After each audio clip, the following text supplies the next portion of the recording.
नमस्कार दोस्तों, जैसा कि हम लोग सीडीपी में क्रम से सीरीज़ ला रहे हैं यूपी टेट 2026 के लिए। उसी सीरीज़ में हमने थोड़ा सोचा कि भाई जिन बच्चों को मैथ में समस्या है तो उनके लिए पीवाईक्यू जो है हमारे यूपी टेट के, उन सवालों को लेके आप लोगों के सामने लगवाया जाए, जिससे आप लोगों को समझ में आए कि यूपी टेट में किस लेवल के प्रश्न पूछे जाते हैं। और यदि पीवाईक्यू ही हमने पूरे कर लिए बचे हुए दिनों में और स्पीड से आगे कर लिए, तो आप ये मान के चलो कि 25 में से आप 18-20 प्रश्न तो कर ही पाओगे यदि ढंग से आपने लगाए तो। ठीक है, देख देख के लग जाएंगे, इतने कठिन आते नहीं है इसमें। यूपी टेट इतना कठिन पूछता नहीं है कि आपसे बने ना। आपने यदि ढंग से ये सीरीज ले ली और इसकी पीडीएफ हम फिर से डाल देंगे आपके टेलीग्राम पर आप लोग जुड़ जाइए, उस पे से फिर आप अपने घर पे सॉल्व कर लो इसको। इतना आपने यदि कर लिया तो आप लोग 25 में से 18 तो भाई स्कोर कर ही पाएंगे, 18-20।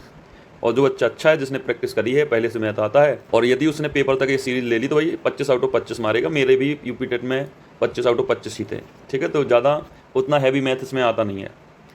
तो यहाँ पर हम लोग आज मैथ की सीरीज चालू करने वाले हैं, तो 1 to 1 क्वेश्चन देखते जाइए और जो आपका सॉल्यूशन।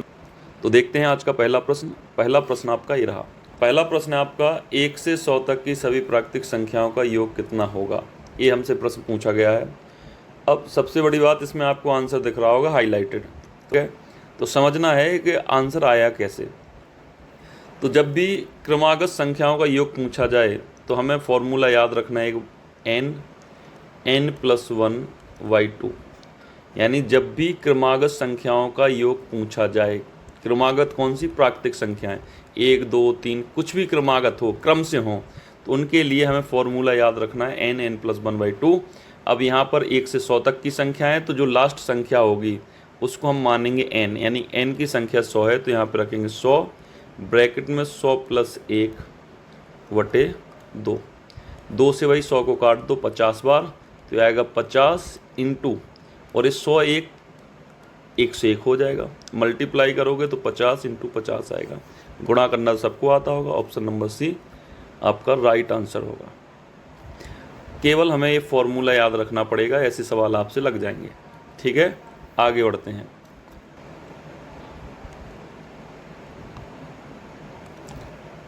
अगला प्रश्न है भाई, 0.333 ... भिन्न में फ्रैक्शन के रूप में लिखिए। भाई भिन्न के रूप में हमें इसको बदलना है। किसको, हमारे पास सवाल है 0.333 और ... जब भी रिपीटेशन हो नंबर का, भाई 3 3 3 3 बार बार आएंगे, पीछे डॉटेड का मतलब है 3 3 3 आते जाएंगे भाई, और भी 3 3 है बहुत सारे। तो इस रिपीटेशन को हटाने के लिए हम क्या लिखेंगे, 0.3 को एक बार लिखकर बार लगा दिया तो ये रिपीटेशन ख़त्म। और जब भी ऐसा बार वाला सवाल आए तो जिसके ऊपर बार है उस संख्या को लिखो, अपॉन में जितनी संख्याओं के ऊपर बार है उतनी बार 9 लिख दो। तो एक संख्या के ऊपर बार था तो हमने 9 लिख दिया। 3 एकम 3, 3 तिरका 9, 1/3 आपका राइट आंसर होगा। आगे अगला प्रश्न है आपका, 2 अभाज्य संख्याओं का गुणनफल सदा होता है। अब भाई ये बढ़िया सवाल है। 2 अभाज्य संख्याएं, अभाज्य संख्याओं का मतलब है कि ऐसी संख्याएं जो केवल खुद से डिवाइड हों। तो हमने भाई ले ली, भाई 2 ले ली एक, और एक प्राइम 3 ले ली। इन दोनों को मल्टीप्लाई करेंगे तो 6 आएगा। ठीक है, एक और हमने ले ली, 3 ले ली और 5 ले ली, इनका मल्टीप्लाई कितना आएगा, 15 आएगा। इसका मतलब है कि इनका गुणनफल सम भी हो सकता है, विषम भी हो सकता है। तो ऐसे अब यहाँ पे पूछा गया है कि इनका गुणनफल सदा कैसा होगा, हमेशा कैसा होगा। तो हमेशा ना तो सम होगा, हमेशा ना तो विषम होगा, क्योंकि ये सम भी हो सकता है, विषम भी हो सकता है, सदा नहीं होगा। तो ये ऑप्शन खत्म। भाज्य होगा, अभाज्य होगा। अब ऐसे में चेक करो, 6 भी भाज्य है और 15 भी भाज्य है। भाज्य का मतलब है कि ऐसी संख्याएं जो खुद से डिवाइड हों और खुद के अलावा और किसी संख्या से डिवाइड हों। ये 6 खुद से भी डिवाइड होगा, 2 से भी होगा, 3 से भी होगा। 15 खुद से भी होगा, 5 से होगा, 3 से होगा। होगा कि नहीं? तो ये भाज्य संख्याएं हैं। तो जब भी 2 अभाज्य संख्याओं का गुणनखंड करोगे तो हमेशा भाज्य संख्याएं मिलेंगी। ऑप्शन नंबर डी आपका सही होगा। समझ में ना आया हो तो याद रख लो तुम लोग कि 2 अभाज्य संख्याओं का मल्टीप्लाई करोगे तो उनका गुणनफल सदा कैसा होगा, बोलोगे भाज्य होगा।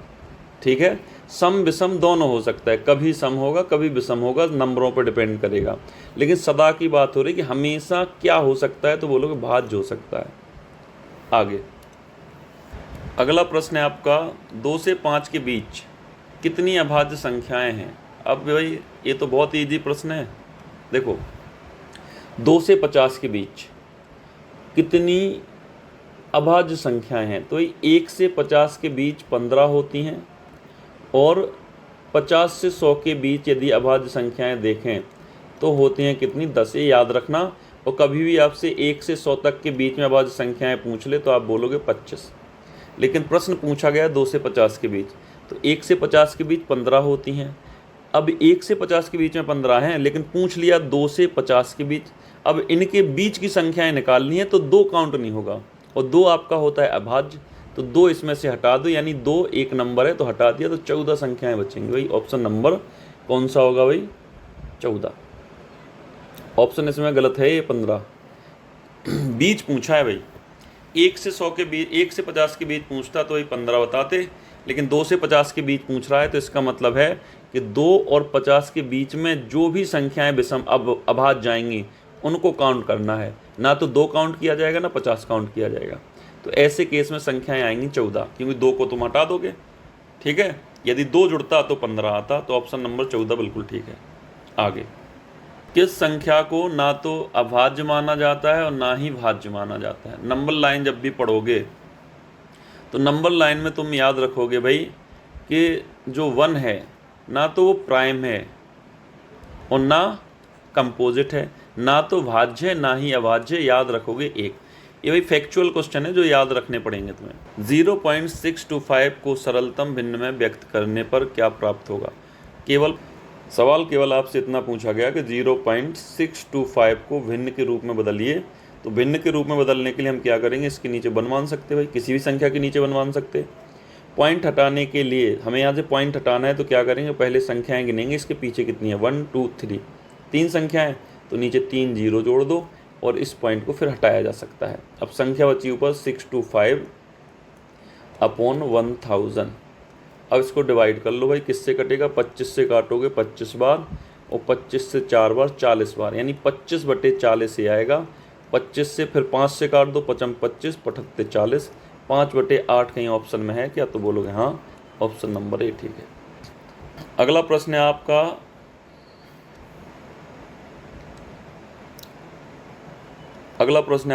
√2 किस प्रकार की संख्या है? देखो, इस सवाल को समझने के पहले हमें 2 चीज़ें याद रखनी है। एक तो संख्या होती है परिमेय और एक होती है अपरिमेय।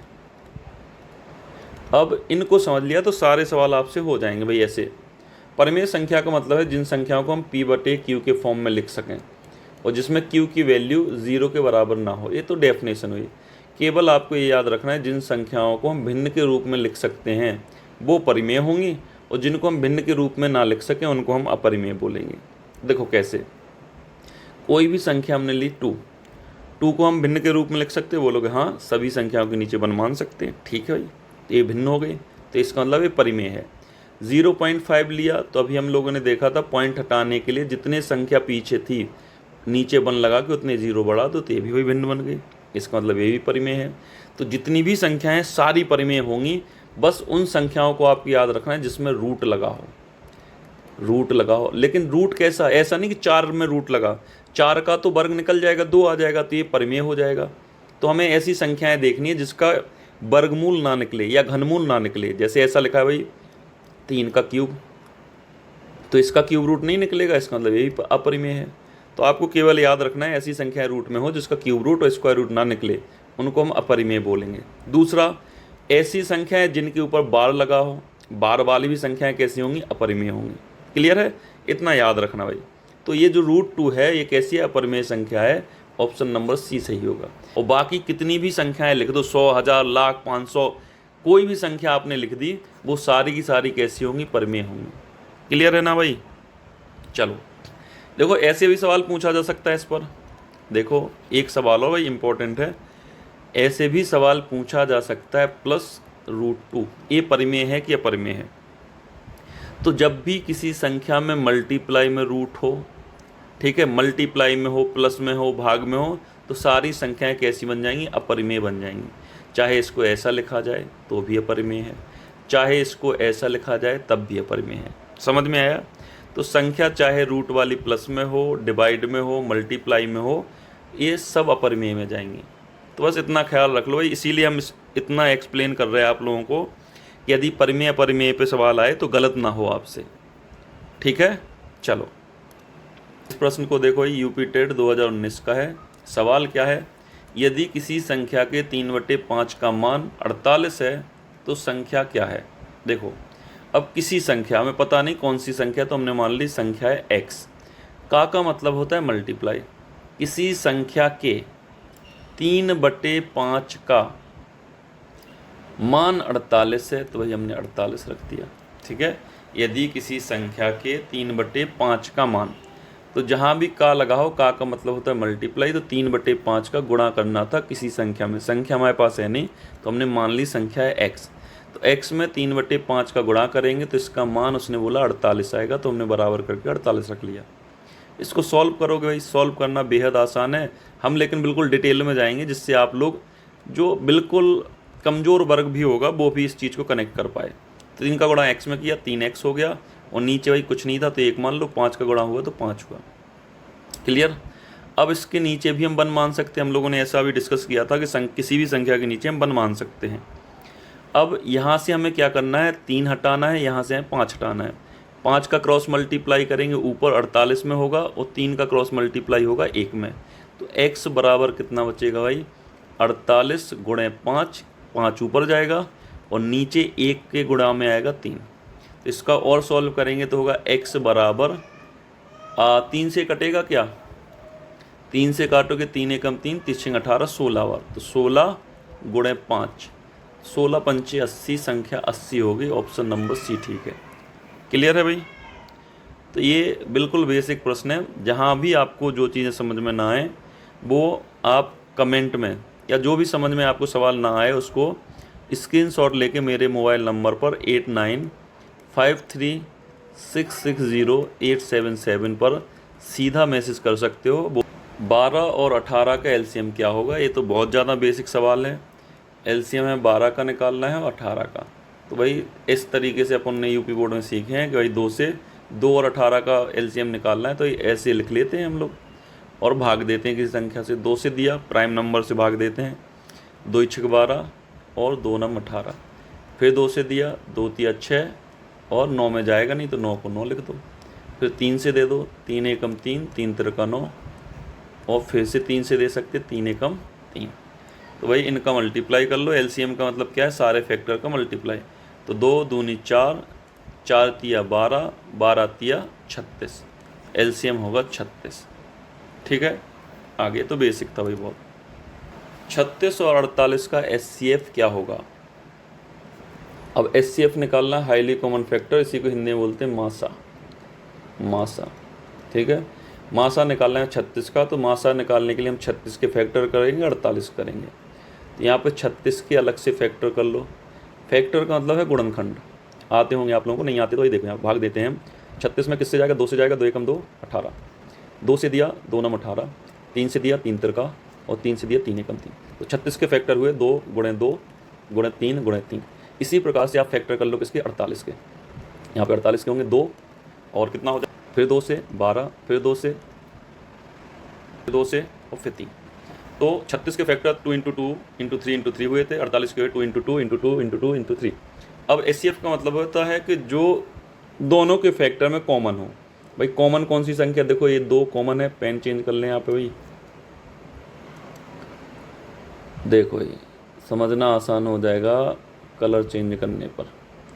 देखो ये समान संख्याएं जो सेम हैं, तो एक तो ये हो गया एचसीएफ। एचसीएफ यहाँ पे लिख लो कितना, 2 गुणे 1 2, ये भी संख्या दोनों में कॉमन है, × 2 और हो गया। अब देखो इसमें 2 नहीं बचा तो ये नहीं लेंगे हम, इसमें 3 है और इसमें 3 है भाई ये, तो हमने ये ले लिए 2 संख्या 3। अब ना तो 3 इसमें है ना 2 इसमें है, तो इन जिनके जोड़े नहीं बनेंगे दोनों में उनको नहीं लेंगे हम। तो एचसीएफ होगा 2 दूनी 4 तिया 12, 12 आपका आंसर हो जाएगा सी। अगला प्रश्न है भाई यूपी टेट का पीवाईक्यू। 2 संख्याओं का एलसीएम 120 है, एचसीएफ 6 है। यदि एक संख्या 24 है तो दूसरी संख्या ज्ञात कीजिए। भाई इंपॉर्टेंट प्रश्न है, यूपी टेट में ऐसे प्रश्न भर भर के पूछे जाते हैं। तो जब भी ऐसा सवाल हो कि एलसीएम दिया हो, एचसीएफ दिया हो, एक संख्या दी हो, दूसरी पूछी हो, तो ऐसे में एक फॉर्मूला आपको याद रखना है भाई। क्या याद रखोगे? तो बोलोगे LCM इंटू HCF बराबर दोनों संख्याओं का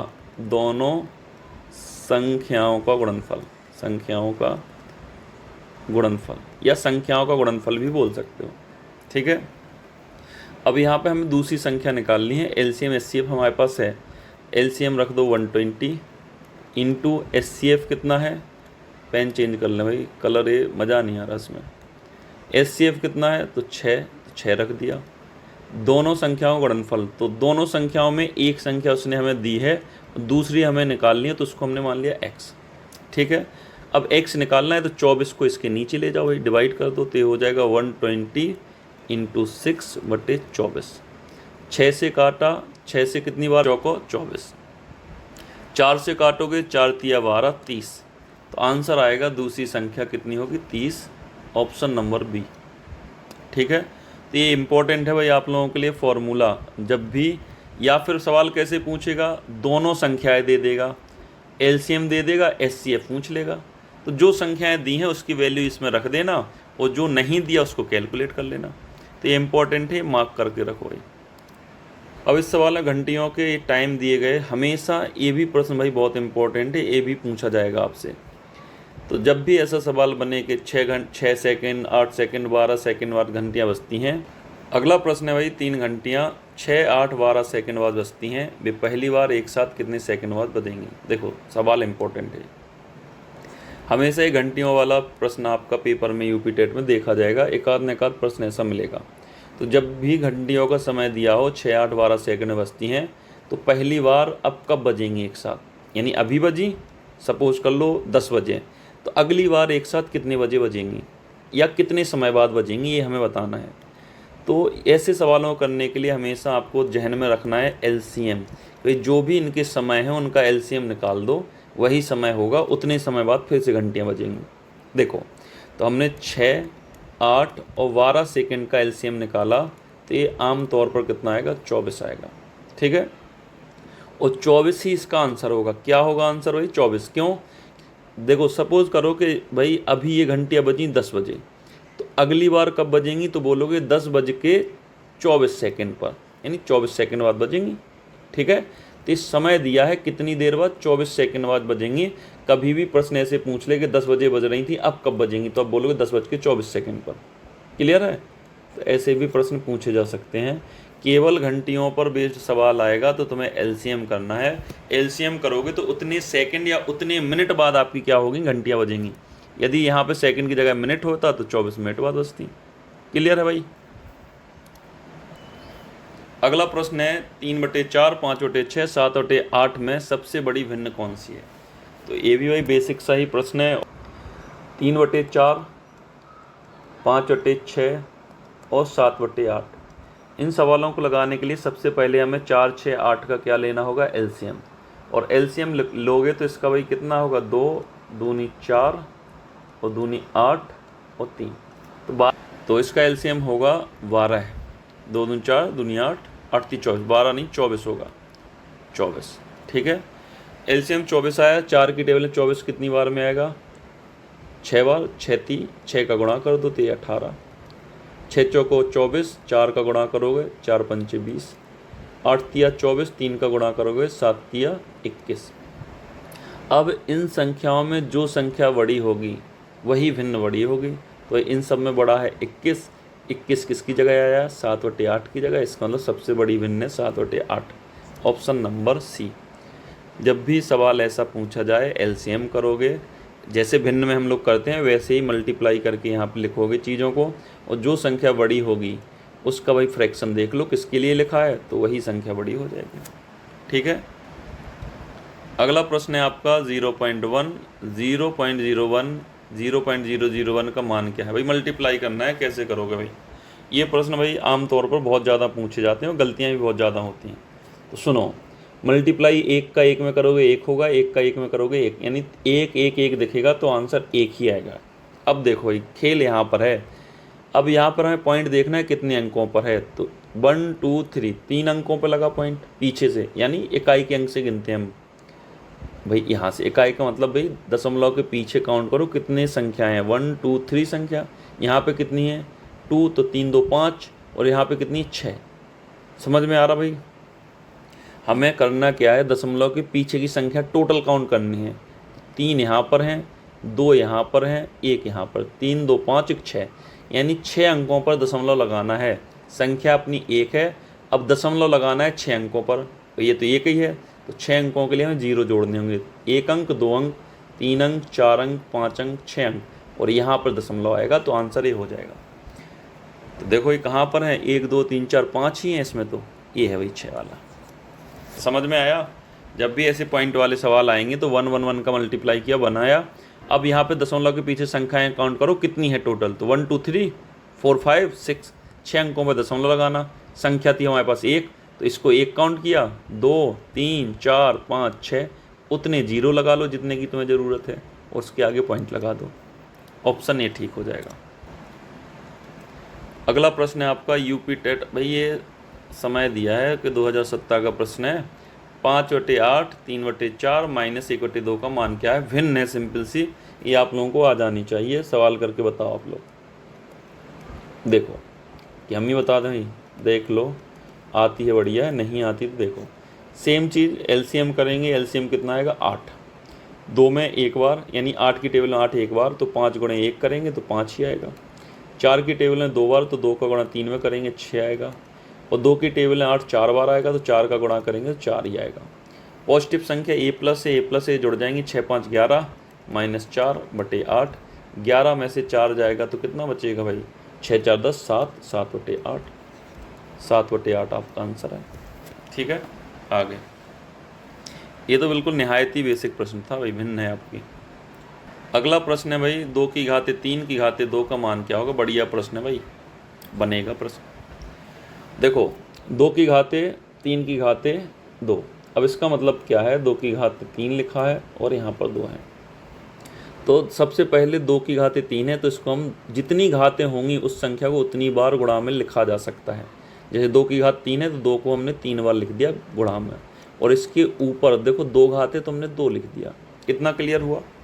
2 की घाते 3 मल्टीप्लाई कर दो, 2 दूनी 4 दूनी 8, इसको लिखा जा सकता है 8, और घाते ऊपर 2।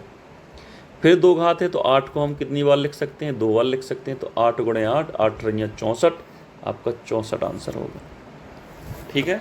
144 का मान क्या है? रूट 144। देखो 2-3 चीज़ें हैं यहाँ पर। एक तो वो लड़के या जो बे बच्चे जिनको भाई स्क्वायर रूट याद होंगे 20 या 25 तक, तो सीधा बता देंगे भाई 12 का है स्क्वायर रूट। ठीक है। और जिनको नहीं आता उनके लिए क्या है, इनके फैक्टर कर लो। 2 तरीके हैं, एक तो फैक्टर मेथड और एक है डिवीजन मेथड। ठीक है। तो जिस मेथड से आपको आता हो वो लगा लो। डिवीजन मेथड यहाँ पे हम बताने बैठे तो जो नए बच्चे हैं पेपर वाइज नज़दीक है तो वो सीख नहीं पाएगा, तो यहाँ फैक्टर मेथड से लगा सकते हो। फैक्टर का मतलब 144 का फैक्टराइजेशन कर लो। 2 से काटोगे 2 7 14, 2 दूनी 4 ऐसे। फिर 2 से करोगे 2 3 6, 2 6 12। फिर 2 से करोगे 2 1 2, 2 8 16। फिर 2 से करोगे 2 9 18, और 9 के होते हैं 3 3 9 और 3 1 3। फैक्टर ये हो गए। अब देखो ये है स्क्वायर रूट का साइन। वही स्क्वायर रूट करने के लिए 2-2 का पेयर बनाना पड़ता है हमें संख्याओं को, सेम संख्याओं का। वही एक पेयर ये बना, एक पेयर ये बना, और 3-3 का पेयर बन गया। पेयर की जगह हम संख्या को केवल एक बार लिखते हैं भाई, केवल एक बार। तो इन दोनों की जगह केवल 2 एक बार, इन दोनों की जगह केवल 2 एक बार, इन तीनों की जगह यानी इन दोनों 3-3 की जगह केवल 3 एक बार। इनका मल्टीप्लाई कर दो, 2 दूनी 4 3 12, यही आपका स्क्वायर रूट हो गया।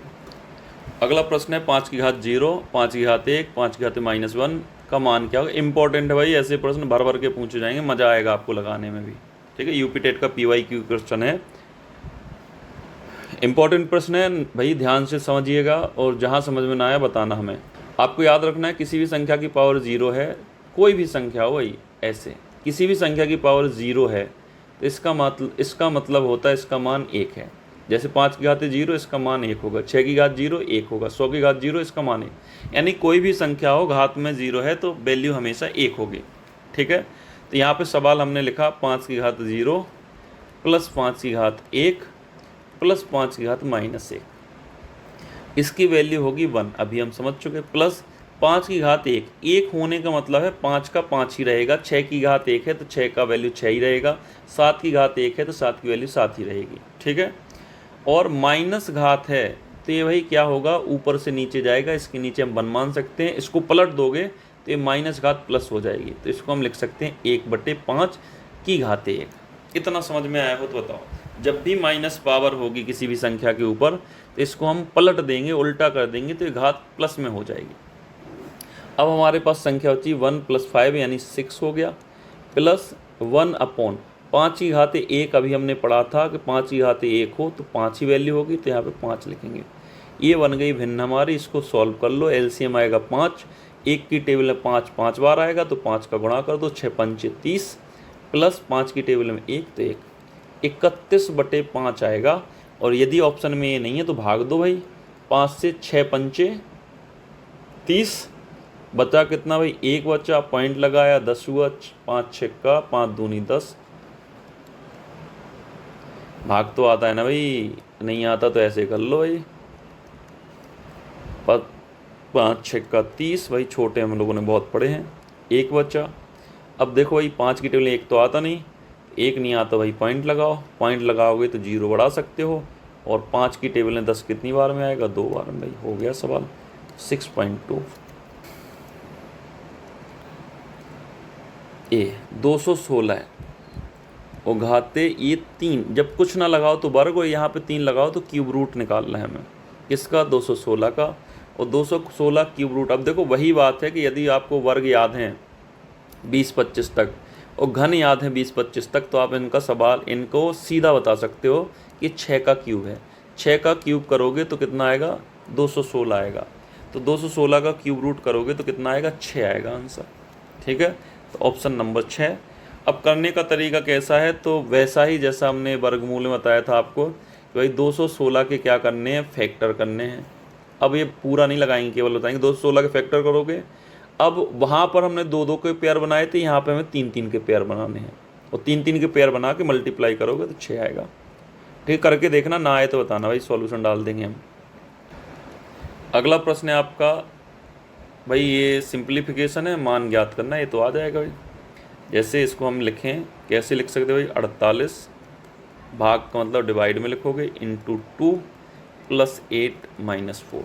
अब सुनो, इन सवालों को लगाते हैं हम बोर्ड मास के अकॉर्डिंग। बोर्ड मास, सबसे पहले सवाल है ब्रैकेट है तो ब्रैकेट, भाई ब्रैकेट तो है नहीं, फिर ऑफ है तो ऑफ, ऑफ का मतलब का, तो का भी नहीं है इसमें, फिर है डिवाइड। तो अब इन सवालों में ना तो बोर्ड मास ए ब्रैकेट है ना तो ऑफ है, तो कहाँ से शुरू होगा, डिवाइड से।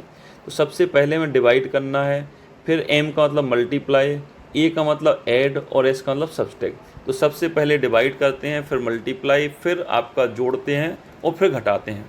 तो सबसे पहले डिवाइड करेंगे तो 6 से हम इसको डिवाइड करेंगे कितनी बार, 8 6 48, 8 बार। फिर मल्टीप्लाई करेंगे तो 8 दूनी 16 लिख सकते हैं, + 8 - 4। फिर ऐड करेंगे तो इनको जोड़ लो भाई, 16 में 8 जोड़ोगे तो कितना होगा, 24, और फिर 4 घटाएंगे तो आएगा 20, आंसर 20। इसी को फॉलो करना है बोर्ड मास को, ठीक है। पहले ब्रैकेट, फिर ऑफ, फिर डिवाइड, फिर मास, मास मतलब मल्टीप्लाई, और फिर एडिशन, और फिर सब्सट्रैक्शन, ठीक है। देखो ये आ गया बोर्ड मास वाला फिर से सवाल। अब सबसे पहले हमने बोला ब्रैकेट, अब ब्रैकेट में भी बहुत सारे ब्रैकेट हों तो सबसे पहले इस ब्रैकेट को सॉल्व करते हैं, ये छोटा वाला ब्रैकेट, फिर इस मंझले वाले को, और फिर इसको सबसे बड़े वाले को। तो सबसे छोटे ब्रैकेट को सॉल्व करेंगे तो यहाँ पे हो जाएगा कितना, 6 4 10। तो हम लिखेंगे 100 माइनस बड़ा ब्रैकेट 5 इंटू ये मंझला ब्रैकेट 20। अब ये जुड़ के जब जुड़ जाएगा 6 4 10 तो ये ब्रैकेट अपने आप हट जाएगा, तो डिवाइड, छोटा ब्रैकेट हटा 10 लिखा, फिर मंझला ब्रैकेट और बड़ा ब्रैकेट। अब क्या करेंगे भाई, इसको लिखेंगे 100 माइनस बड़ा ब्रैकेट 5, फिर 5 के बाद क्या है, इंटू ये मंझला ब्रैकेट। अब 10 से भाग देंगे हम 20 में तो कितनी बार जाएगा, 2 बार में, और ये मंझला ब्रैकेट, और ये लगाने की ज़रूरत नहीं थी, वैसे हम हटा भी सकते हैं क्योंकि भाग देने के बाद एक ही नंबर बचा तो इसको हम हटा देंगे, इसकी अब ज़रूरत नहीं है। अब होगा 100 माइनस 5 दूनी 10, भाई ये बड़ा ब्रैकेट भी हट गया, और 100 में से 10 जाएगा तो कितना बचेगा, 90, ये आंसर, ठीक है। अब प्रश्न आपसे पूछा गया 999 और 999 का मान क्या होगा।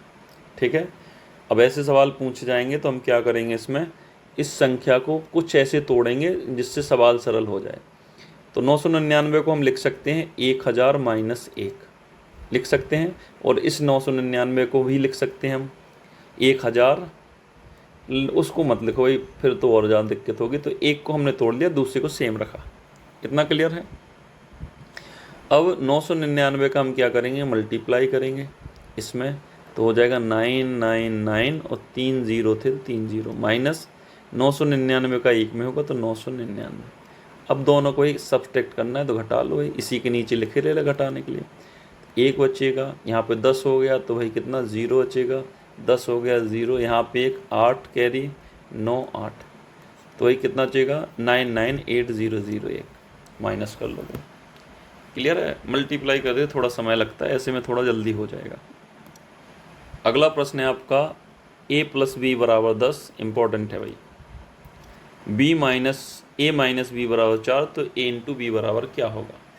अब a × b निकालना हमें। देखो भाई a + b है हमारे पास 10 है, और a - b है हमारे पास 4। ऊपर नीचे लिख लो। अब इन दोनों को हम क्या करेंगे, जोड़ेंगे कैसे, a में जुड़ेगा, b में जुड़ेगा। तो a और a दोनों प्लस हैं। देखो इसके आगे साइन कुछ नहीं है, इसका मतलब ये दोनों प्लस में है। प्लस प्लस वाले जुड़ेंगे तो हो जाएंगे a और a 2a। अब b एक प्लस का एक माइनस का है, तो दोनों क्या हो जाएंगे, कट जाएंगे। तो यहाँ b वाला पार्ट बचा नहीं, बराबर a भी प्लस का a भी प्लस का, तो दोनों हो जाएंगे जुड़ के 14। a की वैल्यू हमें निकालनी है, तो 14/2 और 2 से काटेंगे 7, तो a की वैल्यू आई 7। अब हमें निकालनी है b की वैल्यू, तो हम लेंगे समीकरण 1 या 2 से, कोई भी लिख लो समीकरण, या तो इसको लिख लो या इसको लिख लो। तो हमने लिखा a + b = 10, तो a की वैल्यू आई 7, तो a की जगह हमने रख दिया 7 + b = 10। v की वैल्यू निकाली तो हो जाएगा 10 - 7, यानी b निकालेंगे तो कितना आएगा 3। अब हमें निकालना था मान a × b का। a की वैल्यू 7, b की वैल्यू 3, दोनों को गुणा करेंगे। अगला प्रश्न है आपका, लगातार 3 विषम संख्याओं का योगफल 51 है, तो सबसे बड़ी विषम संख्या क्या होगी। अब सुनो, चाहे सम संख्याओं पर बेस्ड सवाल आए चाहे विषम पर, सम और विषम संख्याओं में 2 का अंतर होता है। ठीक है, अब ये याद रखना 2 का अंतर, देखो कैसे होता है, समझ लो उसको। 2 3 4 5 6 7। सुनो, जैसे 2 सम संख्या हमने ली, तो इसके बीच में कितने का अंतर है भाई, 2 का। 2 में 2 जोड़ोगे तभी 4 आएगा। 3 विषम है और 5 विषम है, इनके बीच का अंतर देखोगे कितना है, 2 का। तो केवल आप याद ये रखो कि जब भी सम और विषम पे सवाल आए, तो सम संख्याओं के 2 सम संख्याओं के बीच का अंतर होता है 2, और 2 विषम संख्याओं के बीच का अंतर भी 2 होता है। अब इसमें हमसे पूछा है 3 विषम संख्याओं का योग कितना है, 51 लगातार। अब 3 विषम संख्या में नहीं पता कौन सी है, तो हम मानेंगे पहली विषम संख्या x है। दूसरी विषम संख्या कितनी होगी, x + 2, क्योंकि 2 2 का अंतर था ना, तो 2 हमने जोड़ दिया। तीसरी विषम संख्या हो जाएगी x + 4। पहली विषम संख्या x, 2 का अंतर होता है तो हमने 2 जोड़ दिया, फिर 2 का अंतर होता है तो 2 और जोड़ दिया, तो x + 2 x + 4 आया। अब इनका योग का मतलब इन सभी संख्याओं को यदि हम जोड़ेंगे तो इनका योग कितना है, 51 है। तो सबसे बड़ी संख्या निकालनी है, तो यहाँ से सॉल्व करो भाई। x जुड़ेगा तो 3x हो जाएगा, 4 और 2 जुड़ेगा तो 6 हो जाएगा, ये आएगा 51। 3x बराबर हो जाएगा 51 - 6, और 51 में से 6 घटाओगे तो कितना आएगा, 50 में से 6 जाएगा 44 45 के समथिंग आएगा। और x बराबर देखा जाए तो 3 नीचे जाएगा, 3 एकम 3 और 15 बार ही आ जाएगा। x की वैल्यू आ गई 15। अब हमें पूछा गया है सबसे बड़ी संख्या क्या है। सबसे बड़ी संख्या तो ये होगी x + 4। x + 4 सबसे बड़ी संख्या है। सबसे छोटी पूछता तो हमने x माना था सबसे छोटी को। अब सबसे बड़ी संख्या क्या है, हमें ये आंसर निकालना है, तो x की वैल्यू 15 इसमें रख दो। 15 + 4 = 19 आंसर आ जाएगा। ठीक है भाई, आगे।